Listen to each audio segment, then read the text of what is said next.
Today we have Faiz and Zul for 3D Printing Matters. Faiz is not part of a company, but Zul is. So why don't you guys introduce yourself first? Start with Zul. Hello, I'm Zul. I represent Pebblereka as sales manager, and I represent company. Faiz. So, hi guys. I'm Faiz.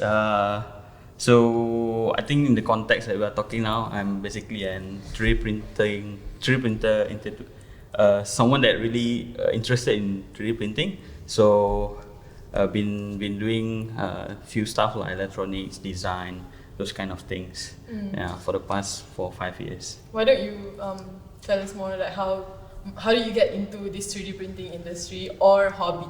Okay, me myself, I do have my personal hobby, as like a die-cast collecting and then assemble model kits. So been involved in that hobby since in 17, 18 years old back.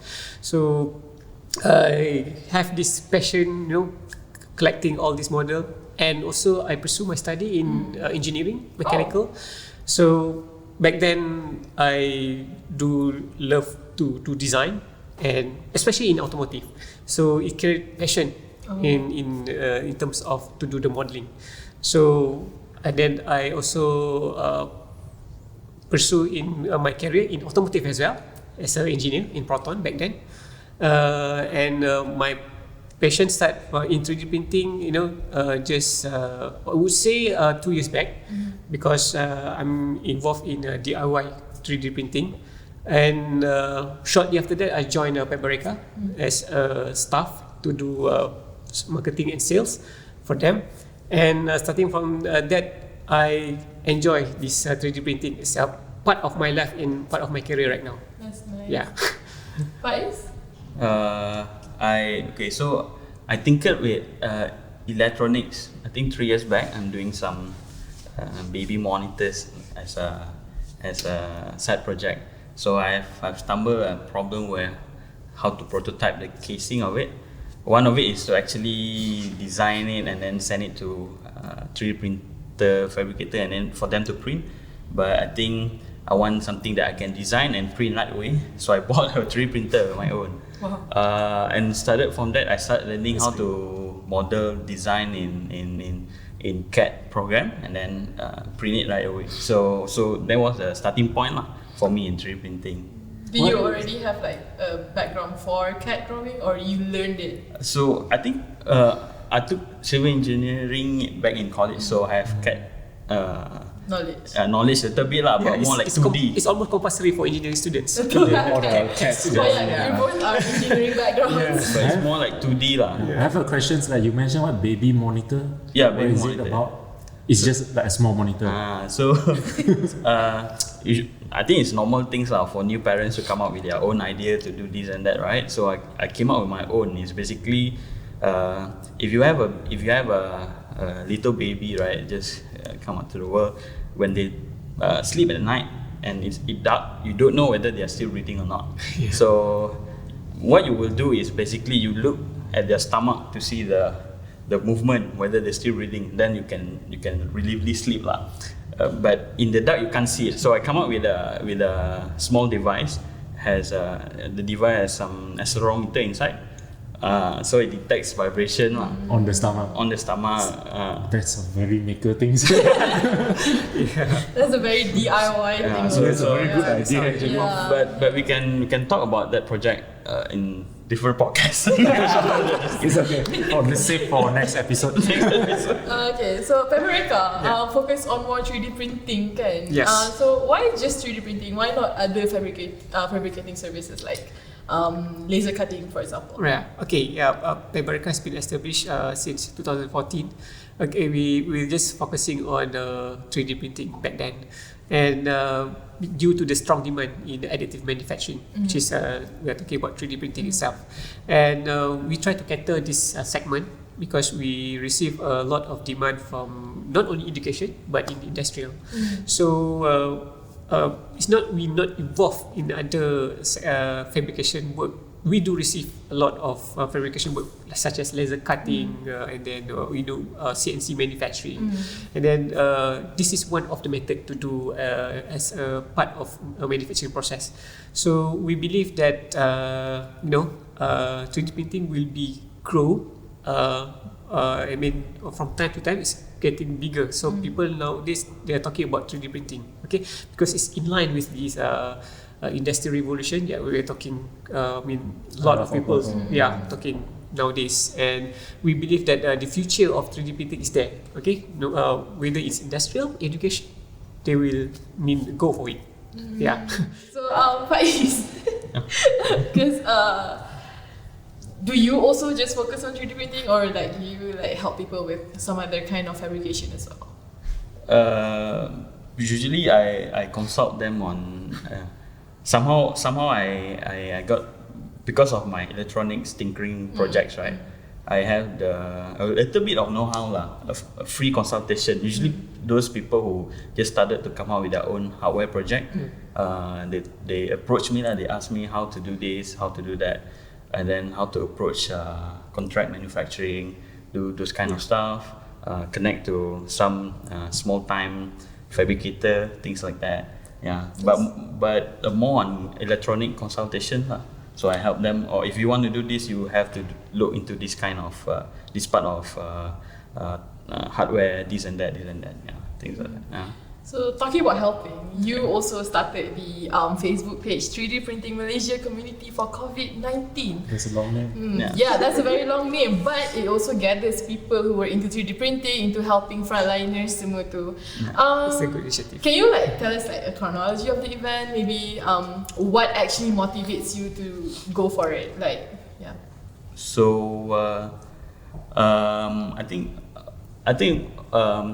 some other countries have been hit back earlier than us, which were China, Europe, some of European countries, and then even Japan and Korea, right?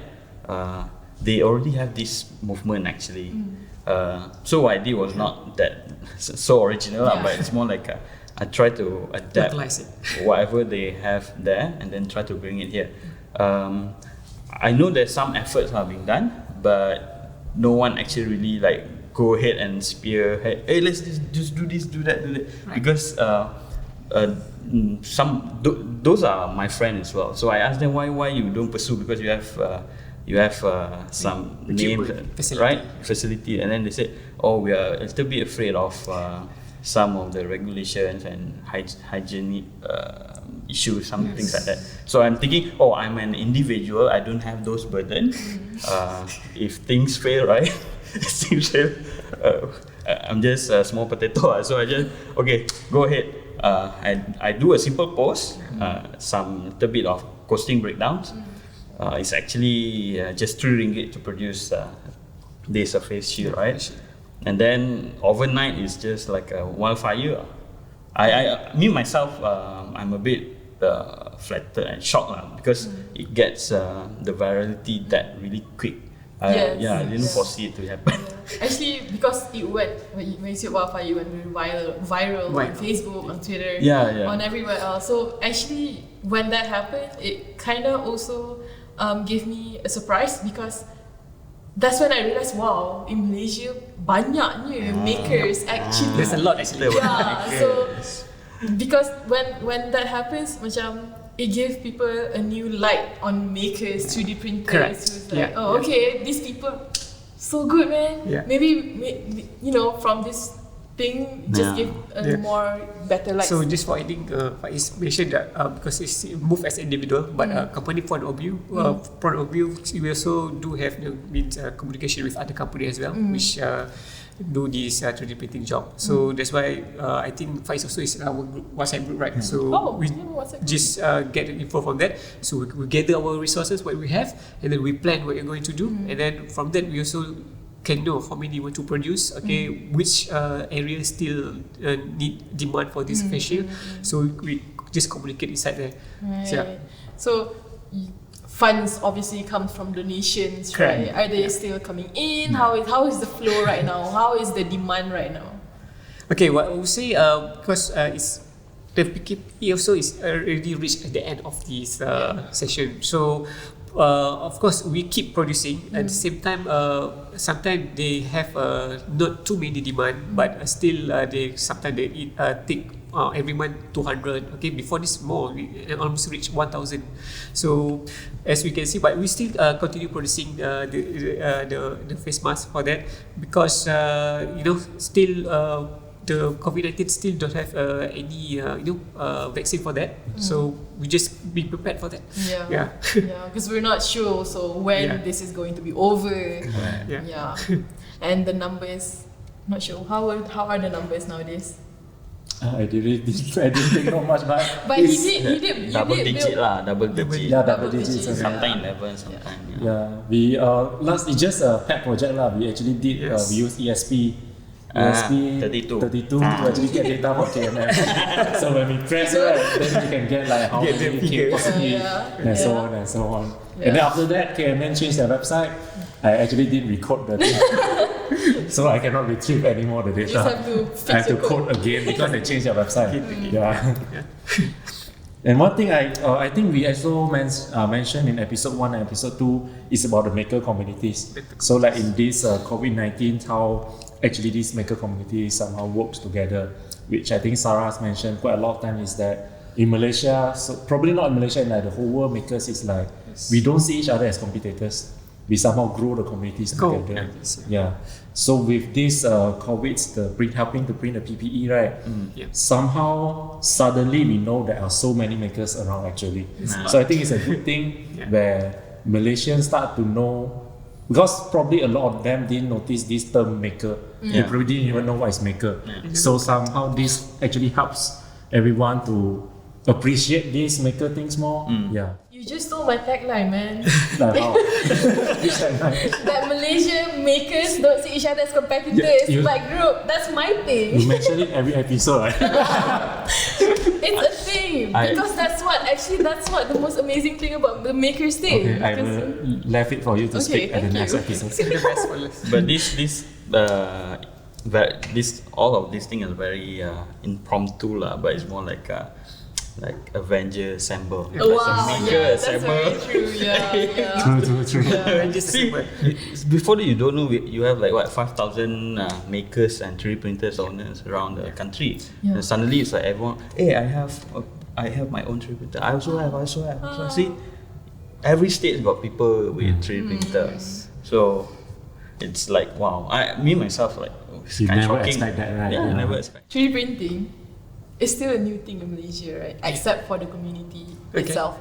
So how do people who probably, because we all here has that technical background, what if someone who doesn't have the technical background? So what can we do to encourage them to go for this option for DIY? Okay, yeah, it's a good question because last month I do receive walk into our shop to purchase 3D printer without any knowledge about 3D printing, but he know about the 3D printing technology. He's a doctor from medical. He want to find a simple printer, to do some skull design from the scanning MRI. So I just briefed them about the treatment, what 3D printing which is available for him, suitable for him. So he agreed to purchase like a DIY printer. Okay, so he keep asking me, is it easy to use a design software? Then another one more thing, how to use the software to slicing all the the software before you send to the 3D printer. So nowadays the software is really, I can say it's really easy because you just need press only 1-2 clicks and then you just send it to the printer and then the printer will do the job for you. Only thing probably you will facing some barrier for the designing, okay, because that one I agree you have to have a basic knowledge about 3D design, but it's not necessary because currently you just simply can download the file for free, okay, Yeah. inside the website. Because like a lot of things is open source, It's open especially source. the Thingiverse. Yeah, you and can Serververse. easily can get the file. It's just that probably when they like want to like customize something very specific, then probably that would need Yeah. some 3D model skills and all. Understand? Hackster.io. Yeah. That's why you can get easily open source outside there, and even though the STL file also you can get outside there. Yeah. Okay, not only the CAD file. What is STL file? I don't think I have mentioned this yet. I do know this community, but I'm not familiar with all the terms or the shortcuts. So what is STL Okay, file? STL file is the file that we're reading specifically for 3D printing. It's called stereolithography lithography file. So there's another format we call OBJ. OBJ, I already forget what it stands for. So there's two type of file that a 3D print can read. Okay, so before we convert the file to this STL OBJ, there's a we call CAD file. CAD file such as you can use step file, PRT, different DWG. software, different type of the Excel file, but you can convert the file to STL. So that's a basic CAD format for to do the 3D printing. Yeah. Right. Okay, because the DIY 3D printing thing with a lot of people that sometimes you don't even know these people, but they own a 3D printing, right? Correct, So, what do you think is the trustworthiness in DIY Malaysia, especially if it's used for a medical field, like face masks? I think face mask is something. Face mask is okay. We talk about let's talk about face shield first. Okay, face shield. Face mask. Face mask. Okay, is sorry. another Let level. me rephrase that. Okay. Face shield, Yeah. especially in okay. the medical field. Okay. So in the early phase of how this transpires, right? There are concerns whereby what if the people who use the end product of this community ended up transmitting COVID-19, and who's going to be responsible for that, right? So, but it only happens within a week because the numbers keeps growing and growing, and then ended up the people in the front line don't care anymore. They just like send us through. Don't care. It's better than naked, right? Yeah, In a way. yeah, it's better than naked. I'm guessing they sanitize it on their own. They probably have their own This machine to I think sanitize. procedure they Yeah, can do. they have to do that. There are a lot of concerns because even the surface of the printed material can the virus can be on that for a few days unless you sanitize it using alcohol or UV rays, right? But then the process of verification is very long. No one in the industry, even in the front line, able to do that. Do the experiment. What happened if I put it in alcohol? What happened if I put it under UV? There was UV ray? no R&D done. Yeah, to there's make no sure. R&D done. We just needed it urgently, right? But we use there are some testing being done back in United States, USA, and then they release a list of a method how to sanitize 3D printed material for PPE usage. So they have some tiers of effectiveness: alcohol, UV rays, hydrochloric acid, some other acids, and some sanitizers and UV rays and whatnot, right? So we use that as a guide for the frontliners to read it and to actually discuss that among themselves and have some kind of easiness on when they use Your it. side. Yeah, and then like I said, it happens only a week because the numbers keep coming in. They say don't care. They don't care about it. As long as they can get. Yeah, it's like what they call it, better than nothing, right? Yeah. And then the existing market industry themselves can't produce that huge numbers of face shield in one go. So because MCO just started at that time, I remember, all factories need to be closed. No one is permitted to work. So there's no production line happening. So these are people at home supplying those stuff. At the same time also, I heard that KKM also having shortages of this face shield. I mean, they import from other countries but still don't have any shipment, right? Because of the MCO. That's true. So there's a problem with PC. Since we're talking about sanitization and all that, so I'm just wondering, because there's a wide range of 3D printing materials. There's PLA, ABS, TPU. What is the most common material to use to make a face shield, or maybe the most suitable materials? I mean, for Pebblereka itself, we just use PLA. PLA. Yeah, it's easy to model, and then I mean for the end product also it's easy to clean, and then you can sanitize it easily. That's all. What about Faiz? What? I think here because the makers community here, most of us own a 3D printer that able to print PLA, and then perhaps ABS and PETG. So we try to stick on that three materials, and the availability of that materials in the market as well is there's at that time still abundant There's a lot of supplier able to supply on demand, so we stick on that. So basically PLA is made from cornstarch, jagung. So basically, if you give it to mice, right, they can eat it. Really? Yeah. That's a new fact for me. The other materials, ABS and PETG is something like your mineral bottle, but there's some modification to make it able to print by using home-based printer. And then ABS is something that being used widely, just that it creates fumes.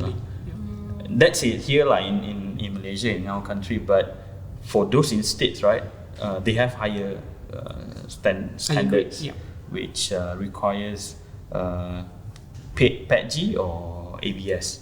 So those kind of materials. Most hospital there they won't accept PLA. Luckily here we're okay with it. Malaysian very late. You don't have any tak kisah lah asal standardized boleh pakai. for that. But in states they have like if it's not reach certain standard we won't use it. So luckily here is like that so everyone can chip in to contribute. I mean, at least it's there, they have it. We constantly have the supplies and all, which is good. So like you said just now, asalkan ada. This Asalkan important ada. So what's the difference? I mean, macam PLA, ABS, SLA, RESI, TPU, apa difference dia sebenarnya? Because for someone who doesn't know 3D printing, if you're talking about the 3D modeling, we have for industrial point of view and probably for your hobby. So let's say you want to get one shape just for your own use, for your own kit, better you use the cheap one, which is PLA. But then you have to think about the strength, because every material have their own strength, and then their own look, and the end product will be different. So we take example from ABS. In automotive, they use ABS widely used to make bumper, to make body kits. And in fact, the cover of the your mirror also they use ABS. So this kind of plastic we can produce by 3D printer. So they also will repeatedly produce for their prototype. So you can you will use for ABS for their prototype. So in automotive and a little bit in aerospace, they will use ABS. Because let's say they want to use for high temperature material. They probably might use the higher materials such as we have PETG, and then we have TPU. In our company we use TPU 95A, the grade for TPU, like rubberized. So you can produce like a hose, the overheat hose to put inside your engine, so it can stand around 300 degree at the temperature operation. So that one also depends on your usage, your application, and what kind of end product you're looking for. That's interesting, because all my probably 2-3 years of life of knowing 3D printing, I thought that usually it's used for DIY things, for safekeeping or whatever. Yes, right. So when you said it like that, so I didn't know it's such a big. There's such a big big usage of like it. A lot of different. Yes. Not just like the household. Yes, you said it right.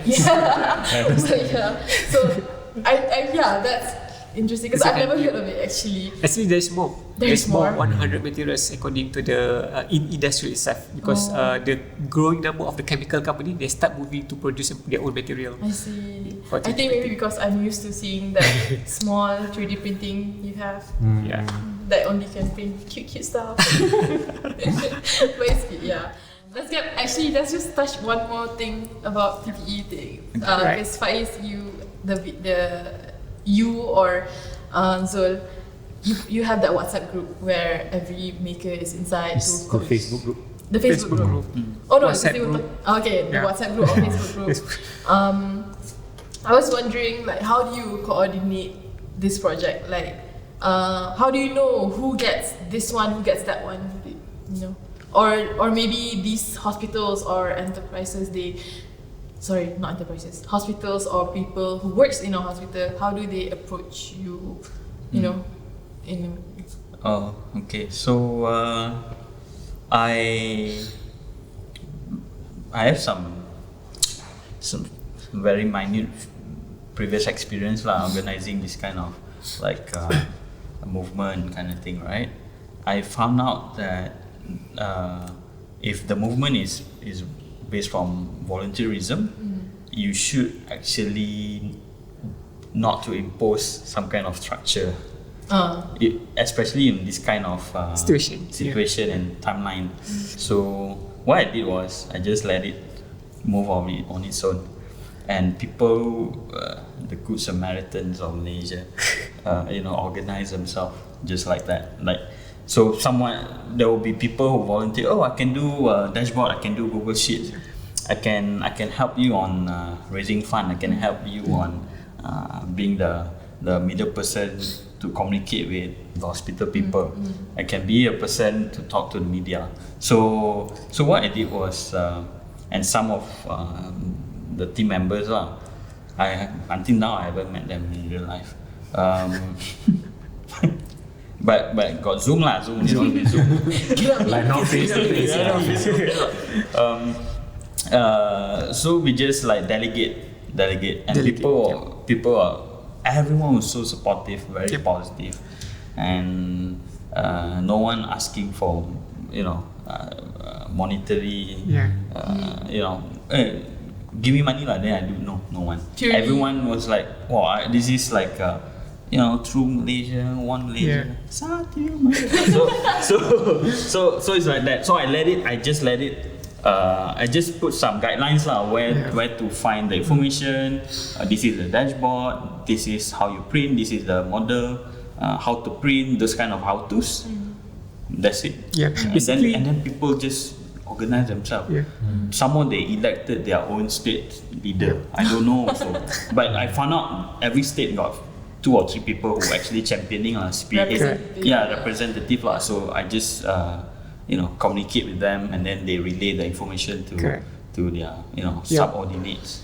Basically, we don't have any dedicated schedule for this. It's just suddenly you know what to do in this situation. I also think the reason why people are not monetizing out of it is because the sense of pride when actually helping someone. It's like when you help a blind person cross the road. Correct. You actually feel proud because you did something nice to someone today. So when I think being part of that team would be really nice, because every day you get to think, hey, someone is using the face shield that I help distribute, I help get together and collect donates for. That is a sense of pride that you should be proud of. Yeah. Yes. So It's like an emotional gain, I would say. Yeah. It's self-fulfilling. self-fulfilling. So it's emotional gain.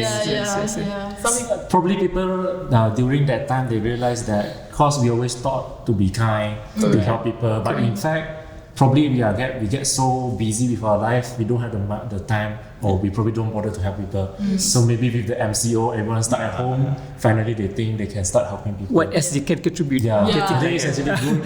The positive side, in a way, of course, this whole thing doesn't happen. But this is like, if you look at the positive side. So she said, you have been in the industry long enough to see the development of industry in Malaysia. Where are we now with 3D printing? What do you see in the future for 3D printing in Malaysia? Okay, 3D printing is getting more growing. I mean, not every day. I mean, from day to day, we can see that a lot of demand for 3D printing. It's not, we're not talking about the industrial level. In fact, for hobby, I mean, for individual, a person, they also, we can see. In fact, the company was doing the 3D printing also is getting growing, and what I can foresee that in the future that 3D printing will be like just like our home appliances. We got this plan before this one to market our 3D printing in Harvey Norman. Just like probably the near future, it's just like we can purchase retail like we purchase our coffee maker.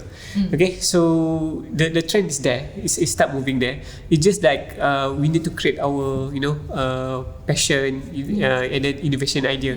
So I would say it will moving from education and industry as well. The thing is in Malaysia, because even in the industry point of view, they have this innovation mind, to create things, but sometimes it's not being supported by their own company and their own management. So not other country whereby they have this own initiative whereby the innovation program. Okay, I mean they started there and then they're just thinking about this 3D printer can help them. So because here in Malaysia you just keep outsource to do something. So that's why from our Pebblereka itself, we keep consult the company to own your own innovation team. Okay, not only for 3D printing, but your team first have to develop. 3D printing is just a tool to develop what kind of product you are looking for. So I would say the trend is growing right now. Have you guys contact Harvey Norman? Hey, I want to certificate. We can tag them in this podcast. Previous episode talk about IKEA, now it's Harvey Norman. We have discussion back 3 years back. There's been my boss been talk about this, and then they mentioned Harvey Norman require the person to stay there. I mean to explain about the because it's a bit too technical for them. So we have to think about that. Maybe because it's not typical user friendly yet. Yes. It suits people who has the background already. Correct. Like we talk about what you need for to do 3D printing can. Maybe one day when 3D printing is more simplified, when you can just upload an image and then boom 3D. Maybe one day soon, probably. So one question for Pebblereka, is there a rise of people individuals that buy 3D printer recently? Yes, during PKP there's a lot. We have a strong demand for DIY 3D printer. Okay, because probably they start their own, to do the face shield, to do the PPE product. Okay, so we keep supplying them not only the 3D printer but the materials together with the consultation as well. And for the DIY 3D printer, they have their own following itself. But from the industrial itself, they also keep searching for the 3D printer as well. So we believe that this trend is getting grow. Okay, because to purchase a machine it's really expensive. You can produce the actual thing or the same product by using 3D printer. It's much cheaper.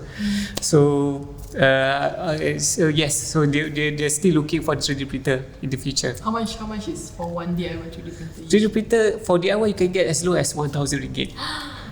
Not include you can purchase online as well. I believe I can see 900, as low as 900 ringgit you can get a simple DIY printer like now. You can purchase in Lazada, in Shopee. It's cheaper than a phone now. It is. When you say 1,000, it is cheaper than a phone. Add-on question is those individuals that come and buy printers, right? Do you know their backgrounds? Are they just normal? They mentioned that they're hobbies. Take some example, they like to play Gundam, to produce that. And then one more person, they used to do RC product, remote control. So they used to do to manufacture, to produce their parts by using 3D printer. So that's why they're looking for the 3D printer. They can easily download the part open source elsewhere, and then they just produce by their own printer. Why you need to purchase the part? So it's to quote you, to quote Sarah says you bought every one of us, we actually has a maker inside us. That's right. It's just that with the environments or whatsoever, it's like getting hidden. Yeah, so everyone can actually be a maker. Yes. Yeah, to quote Again, you, right? right tagline. Okay. So Faiz, what about you? What do you, as an individual, what do you see? Where do you see 3D printing is in, for example, 5 years from now, when probably, hopefully, we no longer have to go through COVID. We already have the vaccine or whatever. Where do you see 3D printing is in 5 years from now? I think the technology gonna be more accessible compared to what it is now. The price point, I don't think it can get any lower than 900 ringgit because of our currencies. Currencies, yeah. But in those countries, right, like Euro countries or states, United States, like it's like what, $200, $300. It's relatively so cheap. It's very Affordable. and more. I think most schools has it, like on their workshop.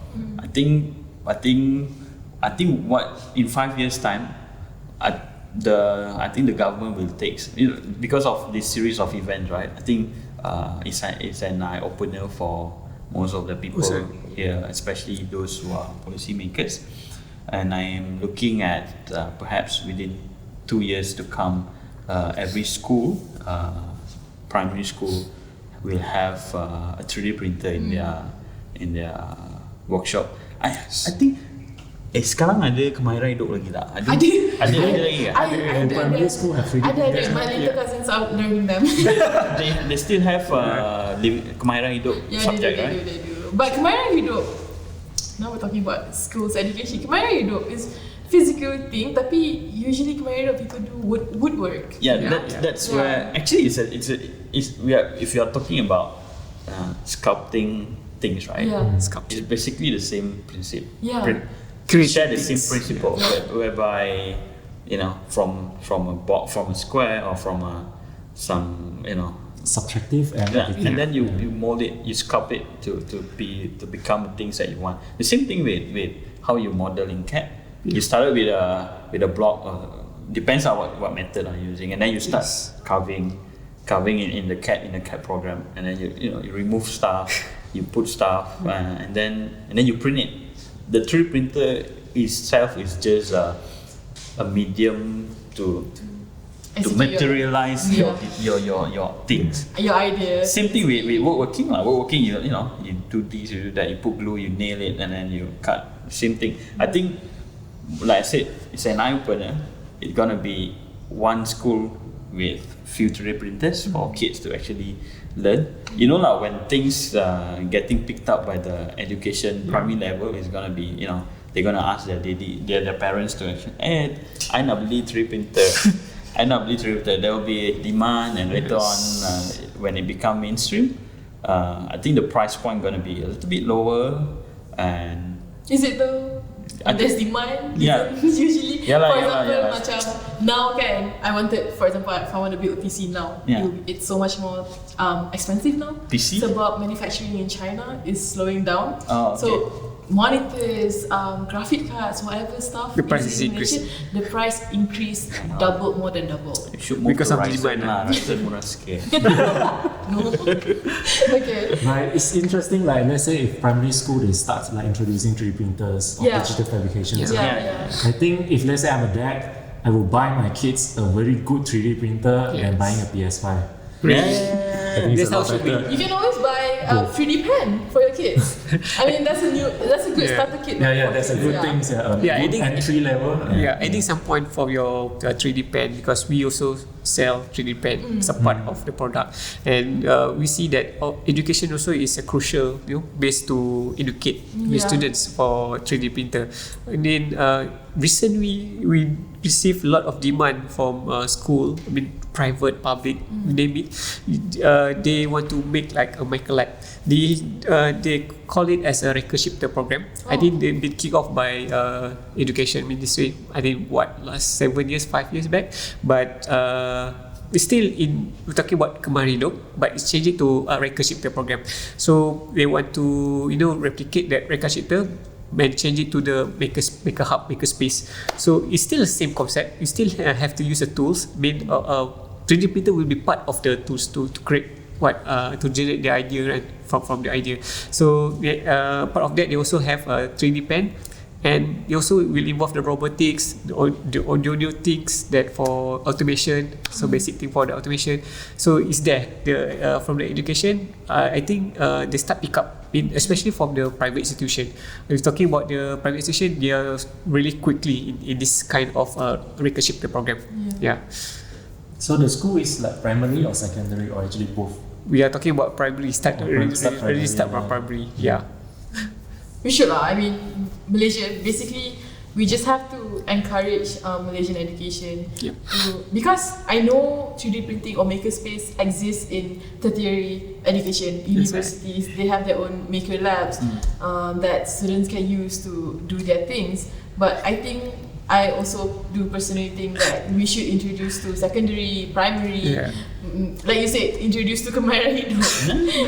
Instead of woodwork, 3D printing can be a safer solution to teach them how to execute an idea. Because woodwork, you work with sharp things, you can learn all those things, but I feel like we also need to put this one in, because we're moving forward. The future is there.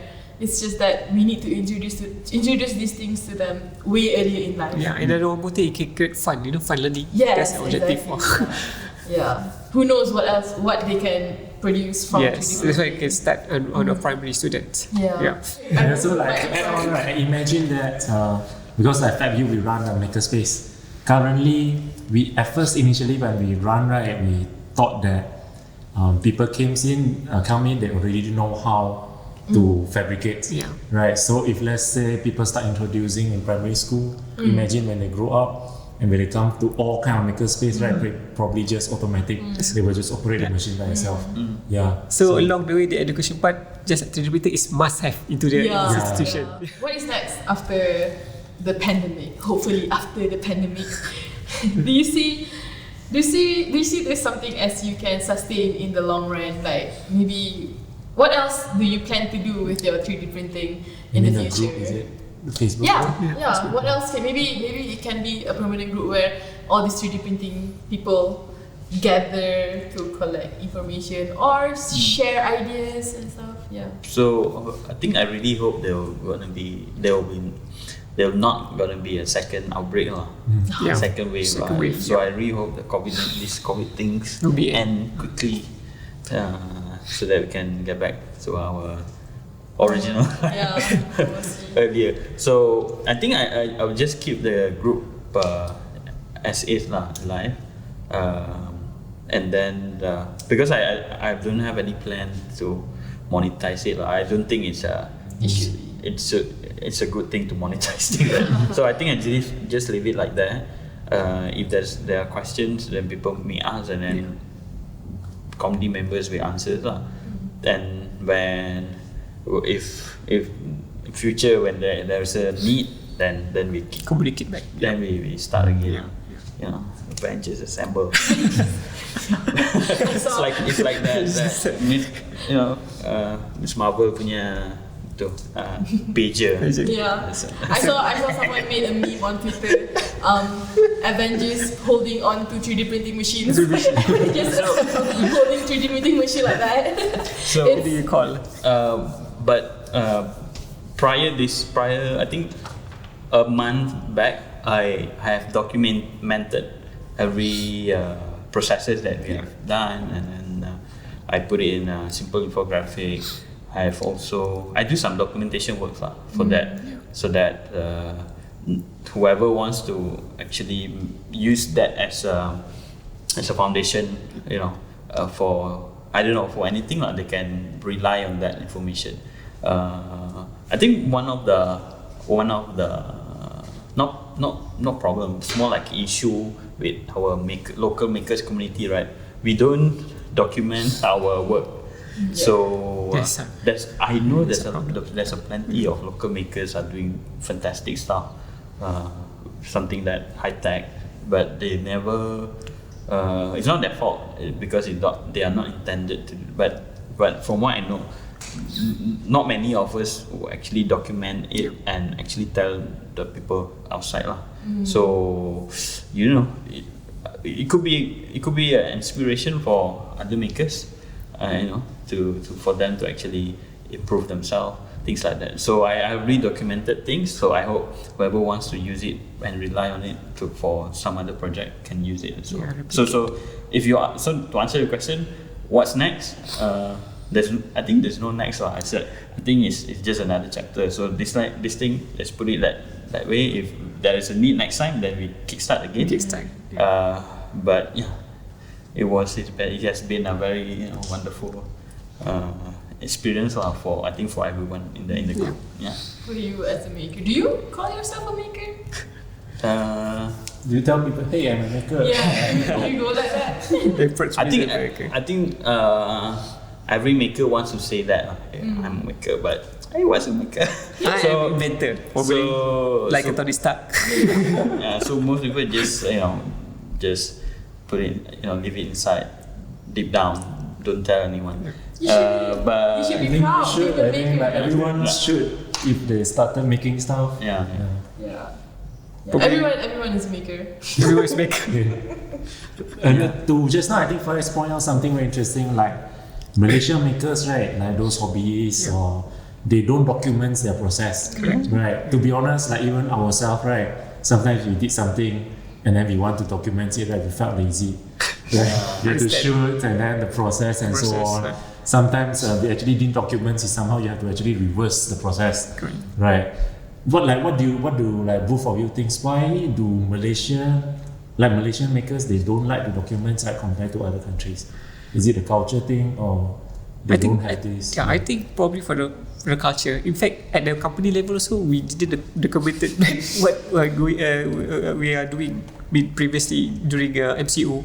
So just like the time passed away like a waste, because we just feel that, wow, this is opportunity probably was in our life.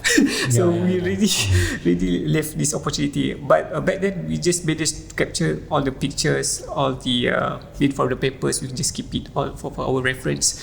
So we plan to probably translate into the slides, as just our reference, to try to trace back each by day how many we produce, and what the engagement from the NGO, the contact person, such as like that. We just need to track back like that. But if talking about to have a proper documentation for that, we don't have it. So I think we have to think something about it. Yeah. I'm pretty sure someone out there is keeping documented of all the people who's giving PPEs to hospitals. I think it's if you suggesting it's because of the culture. Yeah, I think I can agree with that. Because I think local makers, right? We usually try to copy what people in the other countries already have done, but I think there must be a shift in culture and the way of how we do things lah. If you look at makers community in China, Shenzhen specifically, their documentation effort in every single project that they work on, it's top notch. If you're able to read pinyin, right, then there's a lot of fantastic stuff they've been building. You can actually, if you don't have any background in that kind of 3D printing, electronics, things like you can do that kind of project just by reading the documentation. Very precise, very detailed. I think we should start doing that. I don't know, simple project lah. Yes. But I think the mindset that we need to have is we need to keep inspiring other people, and then how is by writing down documentation. Other makers, they actually really wants to learn as well. So just by reading it, they can. Is that how like the Instructables website works? So a Hamster, lot, hamster. a lot of people just like documents all the process and then post it out. Yeah. And then one more thing, it's not your assignment, it's not your final exam. Why you need to do that? Exactly, that's why there's some people who document. Probably people think like since I do it for hobby and like documentation is like lecture lah. Yeah. So they think why do I need to? It's a hobby. It's supposed to be fun. I don't want to go through the suffer part. I That's guess. right. But like for Faiz, I noticed like just now you do like recordings and just now you also mentioned you did documentation. So what makes you want to document? Actually, like what motivates you? I think because of things that I consume lah. I've been consuming this kind of information from the net, from the internet. I read people documentation, and then I've been doing that for some small documentation back 4 years back, and then when I look at it again, now I found out actually it's really something that I value lah. And then like that previous work keep inspiring me to do more work later on, Do you to be like- the passion. Do you share your documentation online, open source? or- Yeah, I have my own website Okay. where I put case studies on my projects. Great. Cool. Later we We'll can share that. Yeah, we'll share that. Yeah, Yeah. definitely. Hope it can inspire more people as well. Yeah. So, one last question. Yeah. What is the difference? You both can answer this. What is the difference between professional 3D printing, service provider, or amateur 3D printing? Can it be self-taught? Yeah. What's the difference? I mean, from a company point of view, that professional 3D printing maybe start from amateur 3D printing. Okay, they probably have their own 3D printing in their home, their house, but during working hour, they spend their time with 3D printing. You know that 3D printer itself can start from the affordable one, okay, 1,000 ringgit up to million ringgit. So, what I would say that probably you can self learn for the 3D printing, but for the professional one, you're working with the prototype which will put inside your model, such as your vehicle, okay, your parts, your end product. So they probably have a strictly standard, and then you have to comply with the regulation, kind of that, and then they have their own SOP, okay, standard operation procedure, okay, to produce that. So that's a different. But if talking about the application, it's the same, okay, because if you can produce the 3D printing is in your office, you also can produce inside your home, your house. Yeah? So professional 3D printer, I would say is more on the related to the industrial. Mostly they will widely been used for the segment that they are working into. Okay, automotive, aerospace, okay, manufacturing as well. And for the amateur, is of course is growing from the individual people want to join as a hobbies, is also getting larger. Okay, and then because you have self-taught from the 3D printing, every professional they start from the amateur. I would say that. Yeah. Do you have any input for that? The difference? What? Your point of view as an individual who is not working with any agency or Like, where do they start?